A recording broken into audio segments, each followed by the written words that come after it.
आपको बताना चाहता हूं कि हमें इस जीवन शैली से अब ऊपर आना है। कौन सी जीवन शैली से? जो सिर्फ स्वयं पर केंद्रित एक जीवन है, स्वयं पर केंद्रित एक जीवन है। प्रभु यीशु मसीह ने बोला, पहले मेरे राज्य और उसकी धार्मिकता की खोज करो तो सब वस्तुएं तुम्हारे पीछे हो लेंगी। हालेलुया। समझ में आ रहा है क्या? ये मैं आपको ये बात बताऊं, प्रभु ने बोला पहले तुम मुझे रख दो और मेरे राज्य को ऊपर रख दो। जिन बातों की तुम चिंता करते हो उनकी चिंता मैं करूंगा और वो तुम्हारे पीछे पीछे आएंगी, हो लेंगी। तुम्हें पीछे नहीं जाना, तुम्हें मेरे राज्य के पीछे जाना है। वो अपने आप तुम्हारे पीछे आ जाएंगे। हालेलुया। मैं आपको एक बात बताऊं, जब मैं वचन पढ़ता हूं ना तो मैं प्रभु के हृदय को टटोलने की कोशिश करता हूं। जब भी मैं पढ़ता हूं हर बात के अंदर मैं ये विचार करता हूं कई बार कि प्रभु का हृदय क्या है, प्रभु का दिल क्या है। उसने दुख उठाने के बाद बहुत से पक्के प्रमाणों से अपने आप को उन्हें जीवित दिखाया और 40 दिन तक वह उन्हें दिखाई देता रहा और परमेश्वर के राज्य की बातें करता रहा। किसकी बातें करता रहा? परमेश्वर के। अभी यीशु मसीह उठाया जाना है, ओके, और किसकी बातें कर रहे हैं? परमेश्वर के राज्य की। आप मान के चलिए दो बिजनेसमैन अगर व्यक्ति बैठे हों तो किसकी बातें करेंगे? बिजनेस की बातें करेंगे, है ना। दो घर को चिंतित लेकर कुछ लोग बैठे हों तो किसकी बातें करेंगे? घर के चिंताओं की। हेलो। अगर दो लालची व्यक्तियों को बिठा दोगे तो किसकी बात करेंगे? सिर्फ लालच से संबंधित बातों की। हेलो। आप आज के समय पे दुनिया में जो जवान होते हैं उनको बिठा दो, जवान लड़के लड़कियों को बिठा दो तो किसकी बातें करते हैं? सिर्फ लड़के लड़कियों की। यीशु मसीह, बाइबल क्या बोलती है? जो हृदय में होता है वही बाहर निकलता है। यानी कि यीशु मसीह के अंदर और कुछ नहीं था, सिर्फ एक ही बात थी, मेरे पिता का राज्य। और क्या लिखा हुआ है कि वो उठाए जाने से पहले किसकी बातें कर रहा था? प्रभु के राज्य की। अगर आप देखोगे यीशु मसीह ने अपनी सेवा कार्य शुरू किया तो इसी बात से शुरू किया। उसने सबको बोलना शुरू किया, मन फिराओ क्योंकि स्वर्ग का राज्य निकट आ गया है। हालेलुया।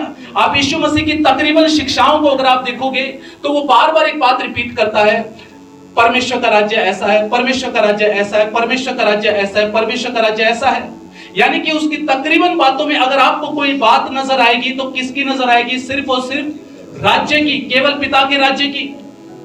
एक बार चेले लोग आके उससे पूछते हैं कि हे गुरु तूने खाना खा लिया क्या? यीशु मसीह बोलता है मेरा खाना यह है कि मैं अपने पिता की मर्जी को, इच्छा को पूरा करूं। हालेलुया। उसके हार्ट के अंदर केवल एक ही बात थी, क्या? मेरे पिता का राज्य। मैं आपको एक बात बताना चाहता हूं, बाइबल में क्या लिखा हुआ है? प्रिय बालकों के समान अपने पिता को इमिटेट करो, उसकी नकल करो। बालक के समान क्या करो? नकल करो। जैसे उदाहरण के लिए अभी जैसे मेरी बेटी जब धीरे धीरे बड़ी हो रही है, वो छोटी छोटी बातों में नकल करने का प्रयास करती है। जैसे वो फोन उठाएगी तो उसको नहीं पता वीडियो कैसे बनाते हैं, बट इसने देखा हाँ पापा मम्मी ऐसे वीडियो बनाते हैं या ऐसे फोटो खींचते हैं, तो एक दिन ऐसे उठा के चलने लगी। जो है क्या कर रही है? कॉपी कर रही है। हालेलुया। कभी छोटे बच्चे को आपने देखा होगा, पापा के मम्मी के शूज पहन के चलने का प्रयास करते हैं। क्या करते हैं? कॉपी करने का प्रयास करते हैं। दाढ़ी हो या ना हो फिर भी दाढ़ी बनाने का प्रयास करते हैं। क्या कर रहे हैं? कॉपी कर रहे हैं। जो है लिखा है ऐसे ही प्रिय बालकों के समान अपने स्वर्गीय पिता की क्या करो? नकल करो। और एक नकल जो आज मैं आपको सिखाना चाहता हूं वो ये, अगर यीशु मसीह पिता के विषय में सोचता था, उसके राज्य के बारे में सोचता था, आपको और मुझको भी उसके राज्य के बारे में सोच विचार रखने हैं। हमारा हृदय, अगर मैं यीशु मसीह के जीवन को देखूं तो ऐसा लगता है मानो कि वो जुनूनी था, वो पैशनेट था केवल एक ही बात के लिए, पिता का राज्य, परमेश्वर का राज्य। हालेलुया। कितने लोग अंडरस्टैंड करें इस बात को? प्यारे मित्रों, मैंने लास्ट संडे प्रकट उपस्थिति के बारे में सिखाया था। एक बने रहने वाली उपस्थिति, अर्थात वो उपस्थिति जो आपके अंदर है पवित्र आत्मा के रूप में जो है, चाहे आप महसूस करो या ना करो। बट मैं आपको बताना चाहता हूं प्रकट उपस्थिति। प्रकट उपस्थिति यानी कि आपके द्वारा परमेश्वर औरों पे खुद को प्रकट करे। आपके द्वारा औरों पे खुद को प्रकट करे। मैं जब जागृति की बात कर रहा हूं तो जागृति ये नहीं है जो हम यहां बैठे हुए हैं, ये जागृति नहीं है। हेलो। जागृति पता है क्या है? जागृति हमारे सोच विचारों से बहुत दूर है। मेघालय राज्य के अंदर जब जागृति आई, 7 महीने के लिए स्कूल बंद हो गए। जो आपको पता है क्यों? क्योंकि जब क्लास शुरू होती थी, पवित्र आत्मा ऐसे मंडराता था, सब रोना चालू कर देते थे स्कूलों के अंदर। बच्चे स्कूल जाते थे, आप इमेजिन करो, बस्ता उठा के स्कूल जा रहे हैं, रास्ते में पवित्र आत्मा उतर जाता, अन्य अन्य भाषा बोलना शुरू कर देते। जो 7 महीने क्या हो गए? स्कूल बंद हो गए। आप सोचो क्या मंजर होगा। आपके गांव, कस्बे, गली मोहल्ले में ऐसा मंजर अगर होने लग जाए, लोग, बच्चे स्कूल के लिए निकल रहे हैं और वो पवित्र आत्मा से परिपूर्ण हो रहे हैं, उन्हें नहीं पता उनके साथ क्या चल रहा है, बट वो होली स्पिरिट से क्या हो रहे हैं? फिल हो रहे हैं। ये रिवाइवल है, ये जागृति है। हालेलुया। आपको पता है जागृति क्या है? वेल्स के अंदर जो एक पावरफुल रिवाइवल था, इवांस रॉबर्ट के द्वारा, वैश्याओं ने अपना जीवन प्रभु यीशु को दे दिया। परमेश्वर की व्यवस्था वहां पर उस देश में लागू हो गई।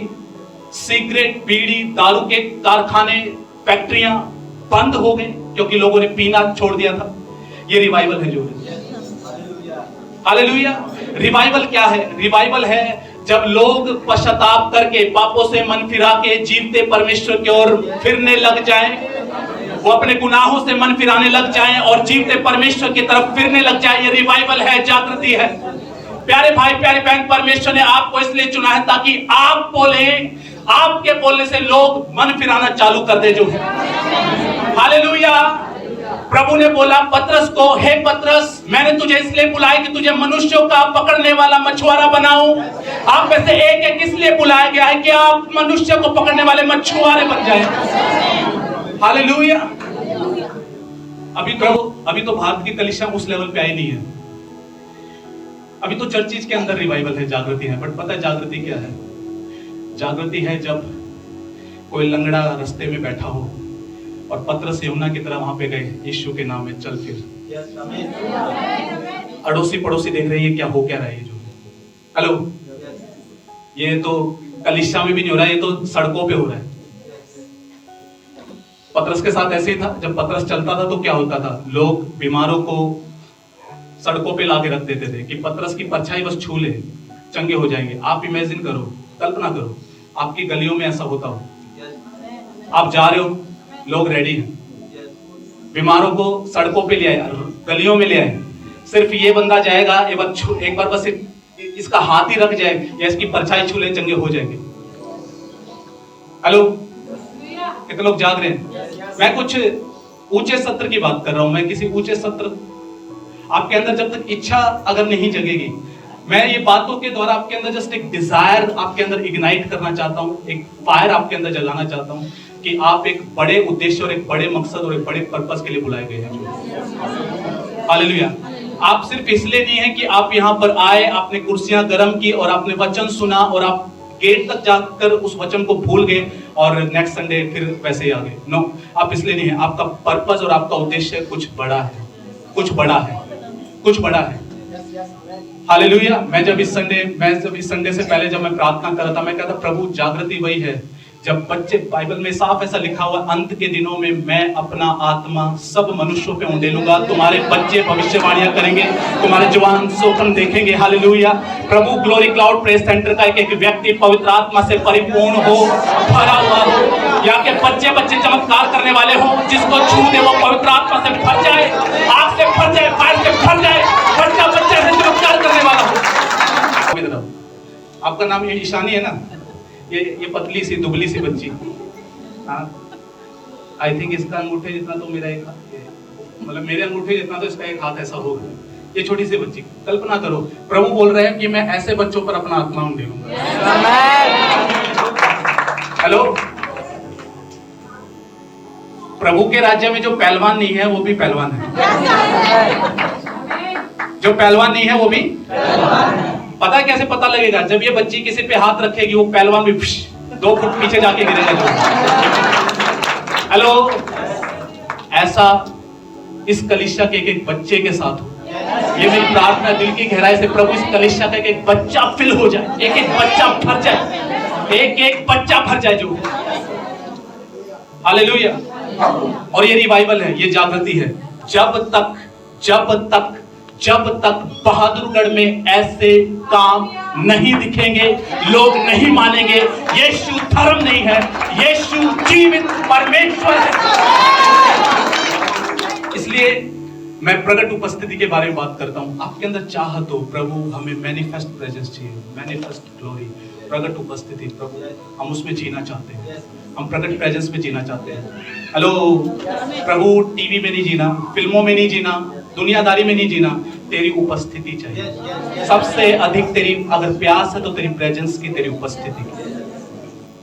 मुझे एक प्रभु के जन बहुत ज्यादा इंस्पायर करते हैं, उनकी स्टोरी जो है आज इस दुनिया में नहीं है, बट आपको पता है क्यों बहुत ज्यादा इंस्पायर करते हैं? क्योंकि वो प्रभु के जन अगर किसी गांव में जाते थे और जब वो उनके गांव में एंट्री भी नहीं होती थी, 5 किलोमीटर पहले ही लोग पश्चाताप करना शुरू कर देते थे। आप सोचो कितनी ज्यादा प्रेजेंस वो लेके चलते हो। हालेलुया, कितनी ज्यादा वो उपस्थिति अपने साथ लेके चलते होंगे, कितनी ज्यादा ग्लोरी उनके ऊपर हो। देखो सीधी सी बात है, आपके जीवन से उपस्थिति तब ही भरेगी जब आप राज्य के विषय में सोचने वाले होंगे। आप एक बात बताओ, अगर आपकी मानसिकता ये राज्य की नहीं है प्रभु, तो प्रभु क्यों करेगा वो काम? किस लिए करना चाहिए उसे? हालेलुया, समझ में आ रहा है क्या? तो हमारा माइंडसेट कैसा होना चाहिए? प्रभु के, बोलो प्रभु के राज्य वाला, प्रभु के किंगडम, उसकी बढ़ोतरी के विषय में हम सोचने वाले हो। आप सोचेंगे क्यों हमें सोचना चाहिए? भाई देखो, जब तक प्रभु का राज्य नहीं आएगा ना, करप्शन नहीं रुकेगी, भ्रष्टाचार नहीं रुकेगा, कोई गवर्नमेंट अच्छे दिन नहीं ला सकती, केवल प्रभु का राज्य अच्छे दिन लेकर आ सकता है। जब लोगों की नीयत सीधी हो जाएगी तो ऑटोमेटिकली क्या होगा? करप्शन बंद हो जाएगा। जब शराब पीने वाले शराब पीना ही बंद कर देंगे तो ऑटोमेटिकली क्या होंगे? ठेके बंद हो जाएंगे। हेलो, जब गुटखा खाने वाले, बीड़ी पीने वाले जब ये चीजें छोड़ देंगे तो क्या होगा? ऑटोमेटिकली ये चीजें क्या हो जाएंगी? बंद हो जाएंगी जो है। और ये कब होगा? जब एक व्यक्ति के अंदर, जब एक बहन भाई के अंदर क्या आएगा? प्रभु का राज्य। मेरे को कई बार भाई हर्ष अपनी गवाही बताता है, इसके लिए किसी ने प्रार्थना नहीं किया। ऐसा नहीं है कि कोई विषय लेकर आया, ये जस्ट पहले संडे आया, ये चेन स्मोकर था।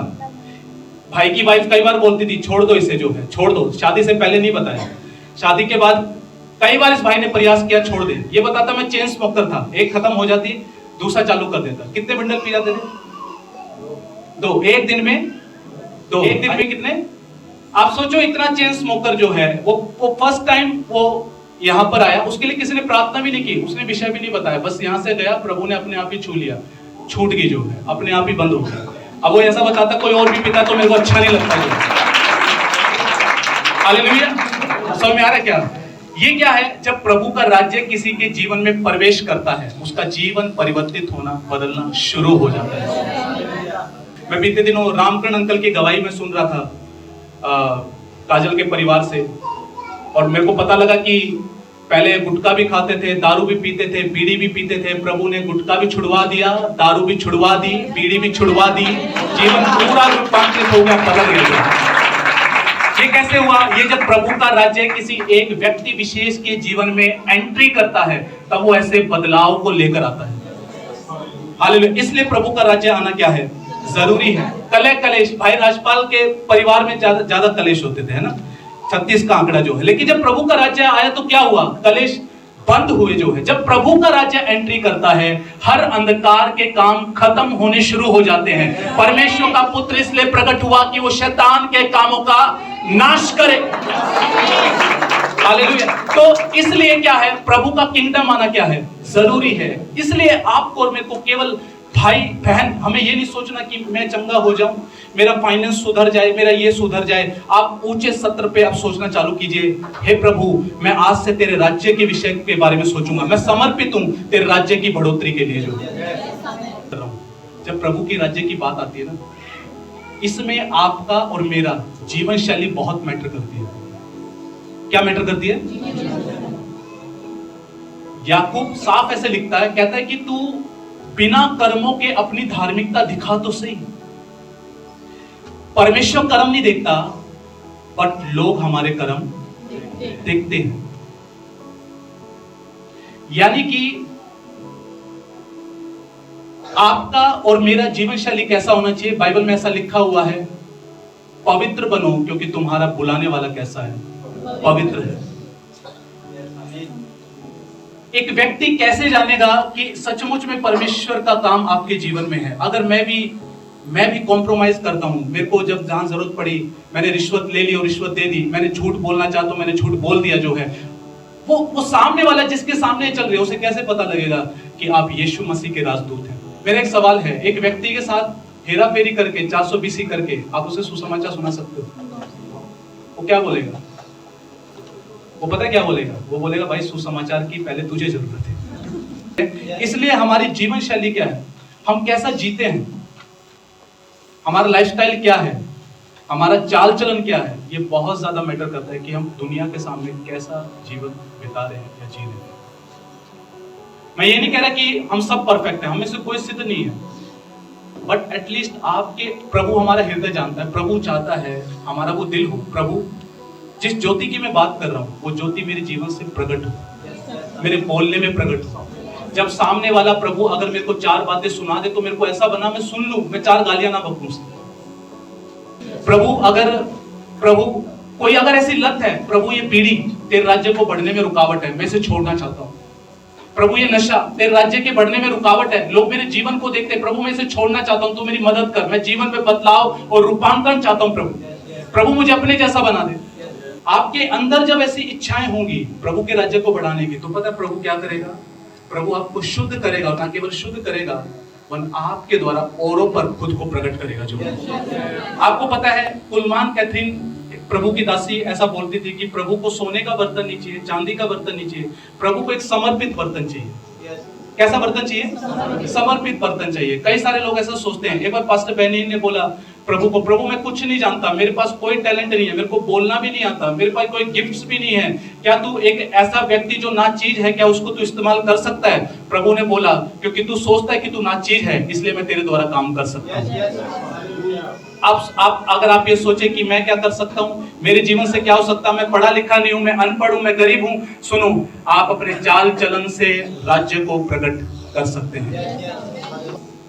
अब कई बार मेरे मन में आता है कि यार ये बात गलत है, इस गलत बात का जवाब मेरे को थोड़ा कठोरता से क्या करना चाहिए? देना चाहिए। कई बार आता है कि इस गलत बात का कठोरता से जवाब देना चाहिए। सुनना ध्यान से। बहुत सारे लोग पता है क्या सोचते हैं, पास्टर जवाब नहीं देते, पास्टर बड़े सीधे हैं। मैं आज आपको बताता हूं मैं क्यों जवाब नहीं देता। मेरा एक जवाब हो सकता है उस आत्मा को नाश कर दे जो है। अगर आज शाम को ही इस व्यक्ति को सुसमाचार सुनाना हो, क्या इसको याद नहीं आ जाएगा तू कौन है?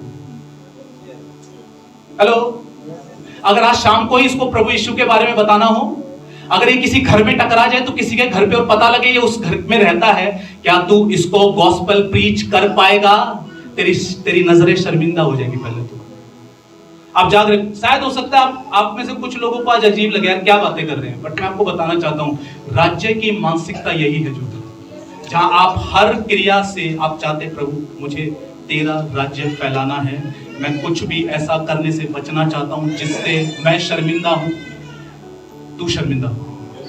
आप किंगडम माइंडसेट में जब हम जिएंगे ना, तो हमारे मन के अंदर पहले हो प्रभु मैं कैसा चाल चलन जिए। आप एक कॉम्प्रोमाइज से आप अपने आशीषों को तो रोक ही रहे हैं, बट आप सोचिए उस कॉम्प्रोमाइज के टाइम पे अगर आपने सामने वाले को बोला होता मैं मसीह का जन हूं और मैं कॉम्प्रोमाइज नहीं कर सकता। एक मसीह व्यक्ति कभी भी कंपनी की हड़तालों में शामिल नहीं होगा। एक मसीह व्यक्ति कभी भी अपने कंपनी के बॉस के खिलाफ खड़ा नहीं होगा। एक मसीह व्यक्ति रिश्वत नहीं लेगा, रिश्वत देगा नहीं। हेलो, एक मसीह व्यक्ति जो है, एक प्रभु का जन, एक जो प्रभु का राजदूत है, वो हर एक ट्रैफिक रूल्स फॉलो करेगा, वो रेड लाइट नहीं तोड़ेगा, वो लाइसेंस बनवाएगा, वो कागज बनवाएगा, वो हेलमेट पहनेगा, वो बेल्ट लगाएगा, वो सब कुछ करेगा क्योंकि वो मसीह का राजदूत है। वो उसके राज्य को प्रकट करने के लिए चुना गया है इस धरती पर। यीशु ने क्या बोला? मेरा भोजन ये है कि मैं अपने पिता की मर्जी को, इच्छा को पूरा करूं। क्या करूं? पूरा। प्रभु अपने आप को तभी प्रकट कर सकता है आपके जीवन से जब आप इच्छुक हैं। प्रभु मैं तेरा जीवन, जो तेरा वचन बोलता है, मैं वैसे जीना चाहता हूं। कोई गाली नहीं। हेलो, कोई गाली नहीं, कोई कॉम्प्रोमाइज नहीं, कोई कॉम्प्रोमाइज के आगे घुटने टेकना नहीं। आप ध्यान से सुनना, बहुत सारे लोगों के अक्सर ना, मुझे पता अंदर सवाल होंगे, पास्टर आप जैसे जीने की बात कर रहे हो, कैसे जिए हम? झूठ के बगैर हमारा काम ही नहीं चलेगा पास्टर। हमारा पास्टर, हम इस चीज के बगैर हम काम चला ही नहीं सकते, ये तो करना पड़ेगा। तो आप कैसी बात कर रहे हैं? सुनो ध्यान से। विश्वास का एक दूसरा पहलू है भरोसा। क्या? भरोसा। और आपको पता है भरोसा कब किया जाता है? भरोसा तब किया जाता है जब आप परमेश्वर की तरफ से कुछ प्रतिक्रिया होते हुए नहीं देख रहे। और वो भरोसा पता है क्या? मैं समझौता नहीं करूंगा, मेरा बुलाने वाला सच्चा और जीवित है, जो मैं इस झूठ से या इस कॉम्प्रोमाइज से कमाऊंगा वो मुझे वैसे ही दे देगा, मैं उस पर भरोसा करूंगा। तो क्या जीना है? Kingdom lifestyle. कैसा लाइफस्टाइल? किंगडम का लाइफस्टाइल। और किंगडम लाइफस्टाइल यही है कि आप वैसा चलो जैसा प्रभु ने अपने वचन में बोला। कैसा चलना है? जैसा प्रभु ने अपने वचन में बोला। एक बार की बात है, एक भाई मुझे बता रहा था, उसको पवित्र आत्मा ने कायल किया। जॉब के लिए इंटरव्यू देने के लिए वो भरते हैं ना, सीवी भरते हैं, बायोडाटा वगैरह तैयार करते हैं। तो उस बायोडाटा के अंदर उस भाई ने अपने एक्सपीरियंस बहुत ज्यादा लिखे हुए थे, क्वालिफिकेशन, वो कितना पढ़ा लिखा, वो बहुत ज्यादा लिखा हुआ था। वो प्रभु का बंदा, और उसकी कहीं पर भी क्या नहीं लग रही थी? जॉब नहीं लग रही। एक दिन वो प्रार्थना कर रहा था, पवित्र आत्मा ने बोला तेरे जीवन की कुछ बातें सिर्फ इसलिए रुकी हुई हैं क्योंकि तेरे बायोडाटा में देख तूने क्या लिखा हुआ, जो कि सच है। बायोडाटा में क्या लिखा हुआ है? जो तूने लिखा वो जितना तेरा अनुभव है उतना ही लिख, जितनी तेरी क्वालिफिकेशन है उतना ही लिख। यही है मसीह जीवन, यही है प्रभु में जीवन, यही है। और आप प्रभु की महिमा अगर अपने जीवन में देखना चाहते हो तो मैं आपको बताना चाहता हूं, प्रभु की महिमा भी ऐसे ही लाइफस्टाइल में दिखेगी, नहीं तो नहीं दिखेगी। जो प्रभु अपने आप को वहां प्रकट ही नहीं कर सकता जहां उस पर भरोसा नहीं किया जा रहा। हम अगर अपने समझौतों पे, अपने झूठ पे अगर भरोसा है, प्रभु अपनी महिमा प्रकट नहीं कर सकता। प्रभु को जब ये दिखता है कि यस ये मेरे राज्य के विषय में चिंतित है, जब वो देखता है कि इसका लाइफस्टाइल वैसा है, तब वो आपके जीवन से खुद को प्रकट करना चालू करता है। वो आपके जरिए बात करेगा लोगों से, वो आपके जरिए चंगा करेगा, वो आपके जरिए छुएगा, आपके जरिए कार्य करेगा। और क्या है? राज्य के अनुसार जीने का।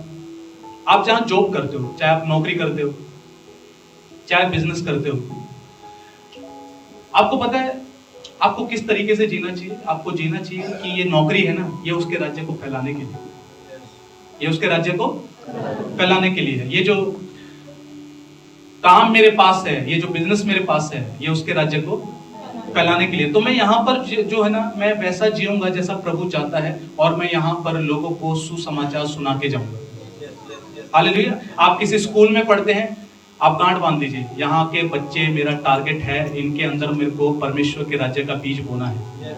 अगर आप कॉलेज में है, मैं आपको बताऊं, जब मैं कॉलेज में था तो मैं प्रभु को एक बात बोलता था, प्रभु 2 साल इस कॉलेज में काटने हैं, अगर सुसमाचार नहीं सुनाया, अगर पूरे कॉलेज को सुसमाचार नहीं सुनाया तो मेरे 2 साल वेस्ट है इस कॉलेज में। समझ में आ रहा जो है? आप जहां जॉब करते हैं, अगर लोगों को नहीं पता, आपका वेस्ट है, अगर प्रभु के बारे में नहीं, क्योंकि प्रभु ने रखा है इसलिए कि आप उसका राज्य फैलाओ, वहां पर बताओ। जो जब मैं बीबीए कर रहा था, वहां पर भी मेरा यही माइंडसेट था, प्रभु यहाँ पे राज्य फैला, यहाँ पे सुसमाचार, आत्मा बचे ना बचे वो प्रभु का काम है, मेरा काम है सुसमाचार सुनाना। बाइबल में एक जगह ऐसा लिखा हुआ है, इंग्लिश में बहुत स्पष्ट लिखा हुआ है, ध्यान से सुनना, सुनो। लिखा है, अगर एक किसान अगर यही सोचता रहे कि जब मौसम अनुकूल होगा तब मैं बीज बोऊंगा, जब मौसम अनुकूल होगा तब मैं क्या करूंगा? बीज। क्या वो कभी खेती देख पाएगा? नहीं देख पाएगा। सेम ऐसे ही है, एक व्यक्ति अगर ये वेट करता रहे कि जब परिस्थिति ठीक होगी मैं सुसमाचार सुनाऊंगा, क्या पता आप जिसको सुनाना चाहते हो उसका कभी नंबर लग गया हो। अगर मैं और आप अगर यही वेट करेंगे ना, जब स्थितियां ठीक होंगी, जब कुछ सुनने वाला होगा, हम नहीं कर पाएंगे प्रभु का काम। जो इसलिए प्रभु अपने आप को प्रकट किसके द्वारा करेगा? जिसका कैसा माइंडसेट है? बोलो राज्य का मानसिक, राज्य की मानसिक, बोले राज्य की मानसिक, पड़ोसी को बोलो राज्य की मानसिक। राज्य प्रभु अपने आप को उसके जरिए प्रकट करता है जो प्रभु के लिए एक कंसीक्रेटेड लाइफ जी रहा है। कंसीक्रेशन का मतलब होता है एक अलगाव का एक अलग जीवन। कैसा जीवन? एक अलगाव का और एक अलग जीवन। यानी कि जिसने खुद को, मैं आपको एक बात बताता हूँ, इस धरती पे जब मैं और आप जी रहे हैं ना, प्रभु ने साफ बोला है, लिखा है तुम संसार में तो हो पर संसार के नहीं हो। यानी कि जब आप और मैं इस वर्ल्ड के अंदर जी रहे हैं, आप और मैं दुनिया के तौर तरीकों के मुताबिक नहीं जी सकते। तो प्रभु का वचन क्या बोलता है? प्रभु का वचन बोलता है कि यूहन्ना बपतिस्मा दाता के बारे में बताता है। क्या लिखा हुआ है? कि वो जंगल में रहता था। कहाँ रहता था? आपको पता है जंगल किस चीज को दिखाता है? जंगल इस बात को दिखाता है कि एकदम वो लोगों से अलग था, वो संसार के लोगों से अलग था। हेलो, संसार से लोगों से अलग का मतलब, मेरा मतलब वो नहीं कि दुनिया से कट जाना, बट संसार से अलग का मतलब उनके जैसा जीवन ना बिताना, उनके जैसा जीवन शैली ना होना। कई बार लोग ऐसा सोचते हैं जब प्रभु में आते हैं, तो बहुत सारे लोगों के साथ ऐसा होता है, मेरे साथ भी ऐसा हुआ है।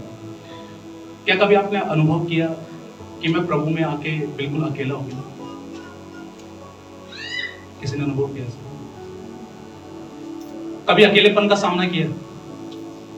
मैंने किया, क्योंकि हम समझौते की लाइफ से हट जाते हैं तो दुनिया ज्यादा पसंद नहीं करती उस दौरान। आपको पता है क्यों उस अकेलेपन में से प्रभु जाने देता है? जहां आपको ऐसा लगेगा कि मैं बिल्कुल अकेला हूं या अकेली हूं, मैं प्रभु को जैसा समझता हूं वैसा और कोई नहीं समझता, मैं अपने परिवार को समझाऊं तो भी वो नहीं समझते। आपको पता है क्यों ये स्थिति आपकी लाइफ के अंदर? क्योंकि प्रभु उस अकेलेपन में चाहता है कि तेरा लगाव किसी और से नहीं, सिर्फ मुझसे। किंग डेविड जंगल में अकेला था, प्रभु की स्तुति आराधना करता था। क्या था? अकेला था, लेकिन उसका सबसे अधिक प्यार, इस अकेलेपन में सबसे अधिक उसने अगर किसी को खोजा तो प्रभु को खोजा उसने। इस अकेलेपन में अगर किसी के साथ उसने समय बिताया तो प्रभु के साथ समय बिताया। यही रीजन था कि प्रभु ने उसको अपनी सामर्थ से भरा, अभिषेक से भरा, उसको एक राजा बनाया, उसको एक योद्धा बनाया, उसको एक भविष्यवक्ता बनाया। आपकी लाइफ में अगर कोई ऐसी स्थिति है, अकेलेपन की स्थिति है, तो मैं आपको बताना चाहता हूं, वो टाइम इधर उधर ताकने का नहीं है, वो लगातार निरंतर प्रतिदिन प्रभु की ओर ताकने का है। किसकी तरफ ताकने का है? क्योंकि प्रभु अकेले में ही आपको तैयार करता है, तैयार करना चाहता है। आज हमारे साथ क्या होता है, हम जब अकेले हैं, हम जब कई बार अकेलापन महसूस करते हैं, तो आज इस अकेलेपन को इससे दूर करना चाहते हैं। चाहे इसमें कुछ, चलो टाइम पास नहीं हो रहा, चलो गेम खेल लेते हैं, चलो टाइम पास नहीं हो रहा तो चलो ये YouTube चला लेते, चलो वो चला लेते, ये चला लेते, टाइम पास नहीं हो रहा। बट मैं आपको बताऊं, प्रभु ने वो टाइम आपको क्यों दिया हुआ? टाइम पास करने के लिए नहीं, प्रभु ने आपको वो टाइम इसलिए दिया है, मेरे बेटे मेरी बेटी तैयार हो जा उस कार्य के लिए जिसके लिए मैंने तेरे को बुलाया है। तू अकेला इसलिए है कि मेरे साथ समय बिता सके।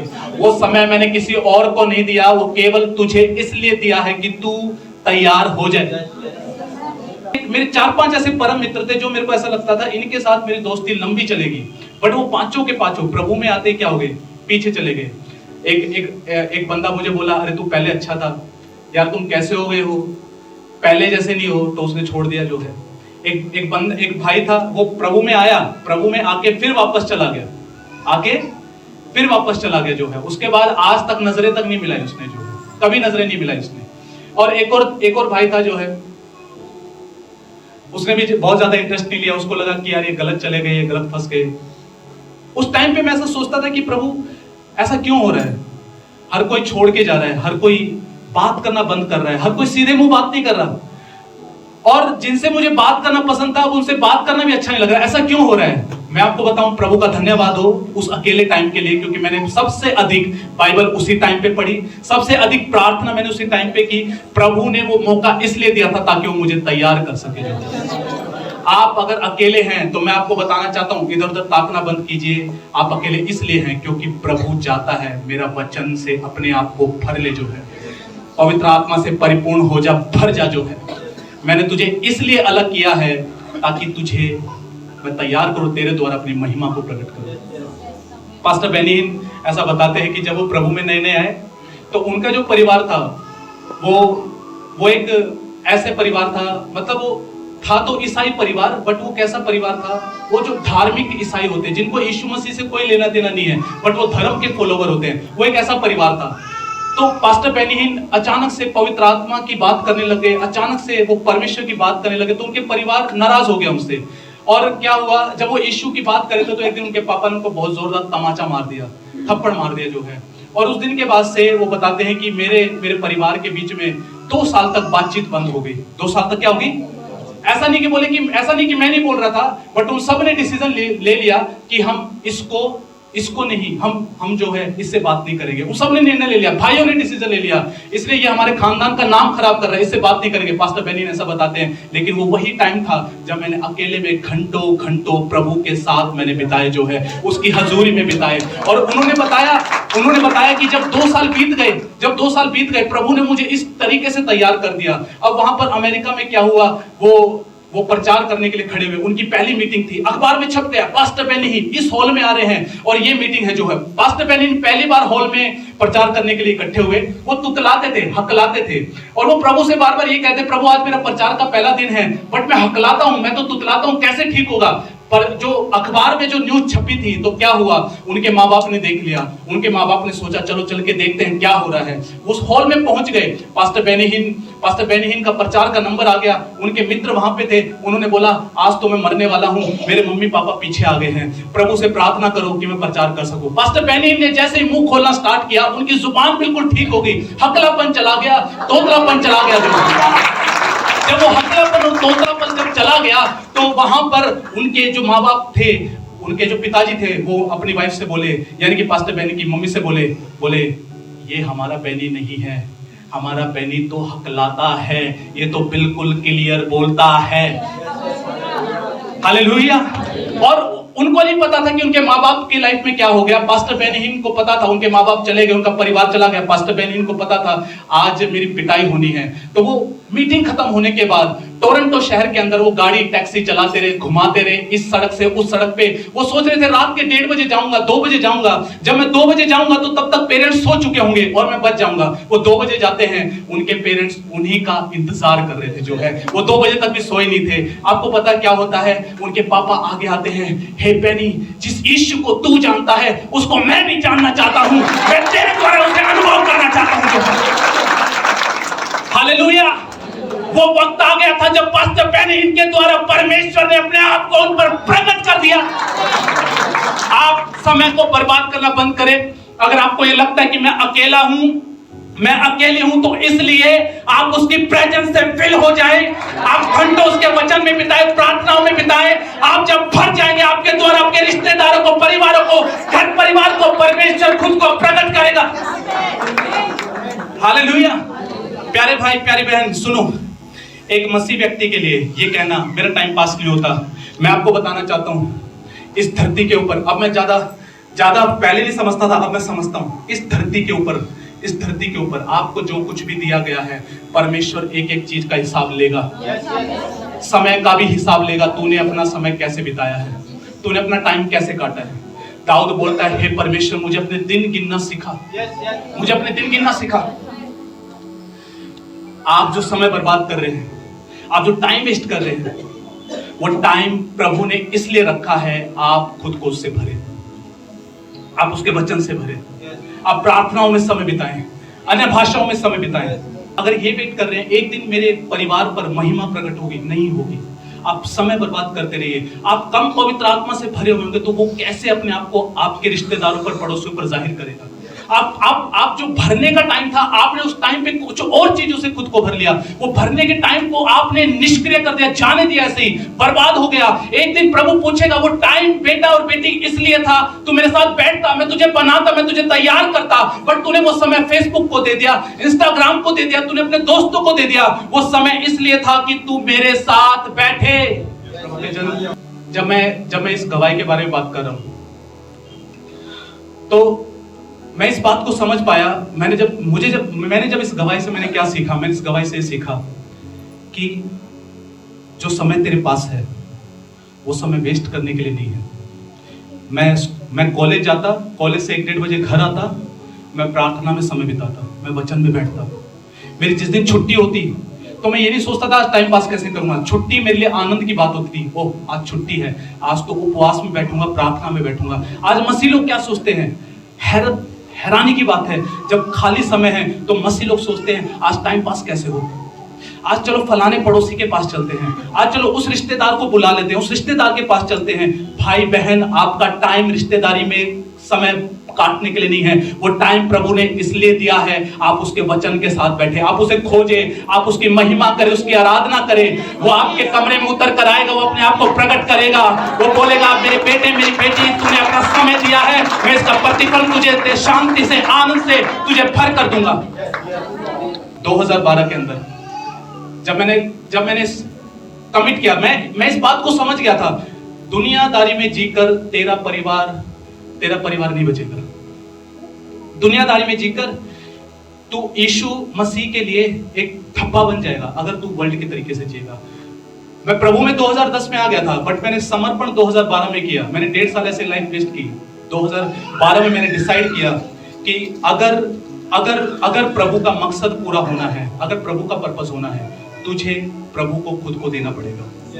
क्या करना पड़ेगा? खुद को देना पड़ेगा। और मैं आपको एक बात बताऊं, करीबन 6 दिन या 7 दिन बीत गए और मैं अपनी छत पे टहल रहा था। पवित्र आत्मा की स्पष्ट आवाज थी। पवित्र आत्मा ने बोला मैं जल्द आने वाला हूं, तैयार हो जा। जल्द आने वाला हूं, तैयार हो जा। कलीसिया, प्रभु आपसे भी बोलता है मैं जल्द आने वाला हूं, तैयार हो जा। मैं जल्द आने वाला हूं, तैयार हो जा। मैं जल्द आने वाला हूं, तैयार हो जा।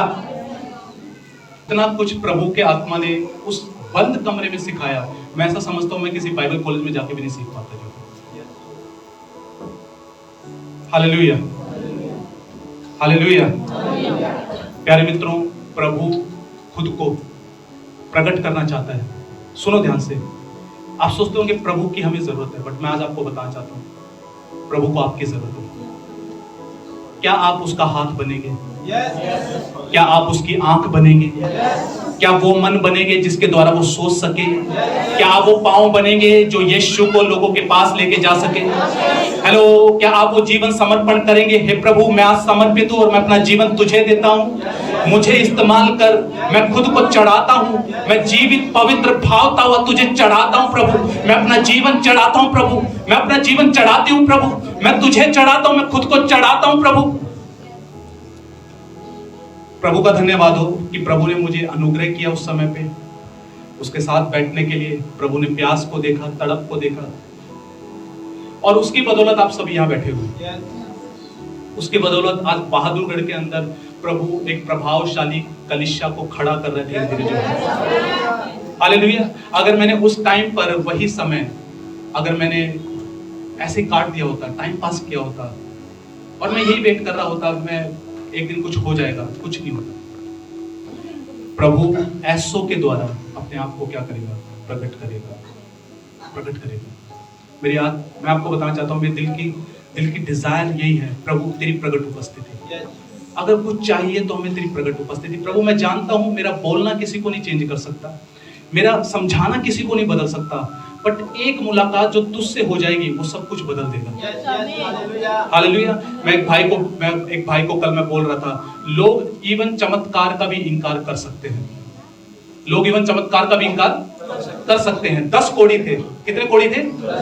10 के 10 को प्रभु यीशु ने चंगा किया। धन्यवाद देने कौन आया? केवल एक। नो, यीशु बोलता है क्या सब चंगे नहीं हुए? क्या और कोई पिता का धन्यवाद करने नहीं आया? यानी कि इसका मतलब क्या है? चमत्कार लेकर भी लोग वापस जा सकते हैं। चमत्कार लेकर लोग ये सोच सकते हैं, ये जो सामने जो भाई है या बहन है, ये जो सामने जो प्रचार करने वाला चमत्कार लेके लोग सोच सकते हैं ये कोई सिद्ध पुरुष है, इसने चमत्कार दिया हमें जो है। लेकिन यीशु से मुलाकात, किससे मुलाकात? यीशु से एक मुलाकात, यीशु मसीह से एक साक्षात्कार, यीशु की एक आवाज, यीशु का एक स्पर्श जिंदगी भर के लिए बदल देगा जो है। वो समझ जाएगा यहाँ पर चमत्कारों से भी बड़ा कोई है। वो जीवित परमेश्वर, वो खुदा, वो यीशु, वो यहोवा परमेश्वर यहाँ पर मौजूद है। इसलिए हमें प्रकट उपस्थिति की ज्यादा जरूरत है। हालेलुया। और मेरे दिल का बोझ है प्रभु, ये चर्च एक ऐसा स्थान हो जहां पर सुबह प्रेयर हो, जहां पर दोपहर को प्रेयर हो, जहां पर शाम को प्रेयर हो, जहां पर रात को प्रेयर हो, जहां पर 24 घंटे प्रेयर हो, 7 दिन प्रेयर हो। संडे की आराधना के बाद भी टीम्स तैयार हो कि यह सब संडे सर्विस होगी, इसका मतलब छुट्टी नहीं है, हम प्रार्थना करने के लिए रुकेंगे। हालेलुया। जो चर्च, जो कलीसिया इस तरीके से प्रार्थना करने लगेगी, मैं आपको बता रहा हूं, बहादुरगढ़ को चेंज होने में टाइम नहीं लगेगा, हरियाणा को बदलने में टाइम नहीं लगेगा, आसपास के गांव को बदलने में टाइम नहीं लगेगा। दुष्ट आत्माएं छोड़ कर जाएंगी, भागेगी यीशु के नाम में। जब फायर पड़ेगी तो शैतान को जाना पड़ेगा, छोड़ना पड़ेगा। मैं कल एक भाई को बता रहा था, जिस दिन ऐसा हो जाएगा, तंत्र मंत्र करने वाले एक सोचेंगे, इस बहादुरगढ़ के अंदर हमारे तंत्र मंत्र फेल कैसे हो रहे, अरे कुछ काम क्यों नहीं कर रहा, हेलो ये क्या हो गया है। फिर एक दिन शैतान प्रकट होगा, बोलेगा ये जो कलीसिया वाले ना, ये प्रार्थना में लोग रहते हैं, अब कुछ नहीं होता। एक प्रभु के जन, मैं मॉरिस सैरेलो, अब प्रभु में सो चुके हो, अब जिंदा नहीं है। कुछ सालों पहले उनकी मृत्यु हुई प्रभु में। वो बहुत ज्यादा प्रकट उपस्थिति को लेकर चलने वाले एक जन थे, बहुत ज्यादा। आपको पता है, उन्होंने अपने जीवन में 50 लाख सेवकों को तैयार किया, 50 लाख। मैं विश्वासियों की बात नहीं कर रहा, विश्वासियों की तो गिनती नहीं है, सेवकों की बात, पास्टर्स की बात, 50 लाख। हेलो भाई, बहादुरगढ़ की आबादी नहीं है 50 लाख, आसपास के गांव भी मिला ले तब भी नहीं है इतनी आबादी। इतनी आबादी को उन्होंने सेवक होने के लिए तैयार किया। तो पता क्या होता है, एक दिन वो सो रहे होते और एकदम से जो है क्या होता है, भूकंप सा आ जाता है, एकदम से पर्दे हिलने लग जाते हैं, उनका बेड हिलने लग जाता है, सोफे हिलने लग जाते हैं, सब हिलने लग जाता है। और वहां पर साक्षात खुद शैतान उनके सामने प्रकट होता है और जोर जोर से हा हा हा हा ऐसे करता है। तो प्रभु के जन तो आत्मा से परिपूर्ण थे, डरे नहीं, जोर से चिल्लाते यीशु के नाम में चल भाग। तो पता है क्या होता है, वो व्यक्ति तुरंत क्या हो जाता है, गायब हो जाता है। लेकिन मॉरिस सैरेलो ने देखा, मेरा बेड हिला दिया, मेरा बिस्तर हिला दिया, मेरे पर्दे हिला दिए, तो फिर पता क्या बोलता है, यीशु के नाम में चल दोबारा। तो क्या होता है, वो शैतान दोबारा आता है। फिर पता क्या बोलता है, ये पर्दे कौन ठीक करेगा, ये बेड कौन ठीक करेगा, ये सोफे कौन ठीक करेगा, ये जितना बिगाड़ा इसको ठीक कर पहले, फिर जाना।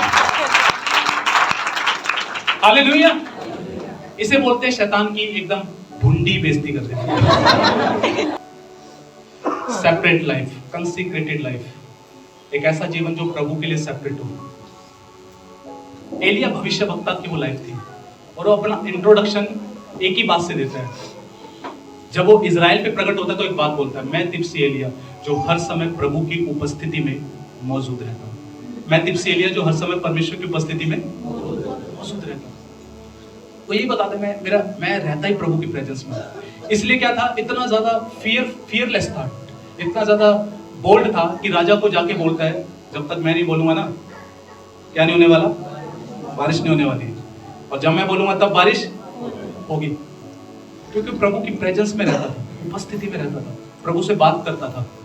आप अपने गांव के, मोहल्ले के, कस्बे के, शहर के, देश के एलिया हैं।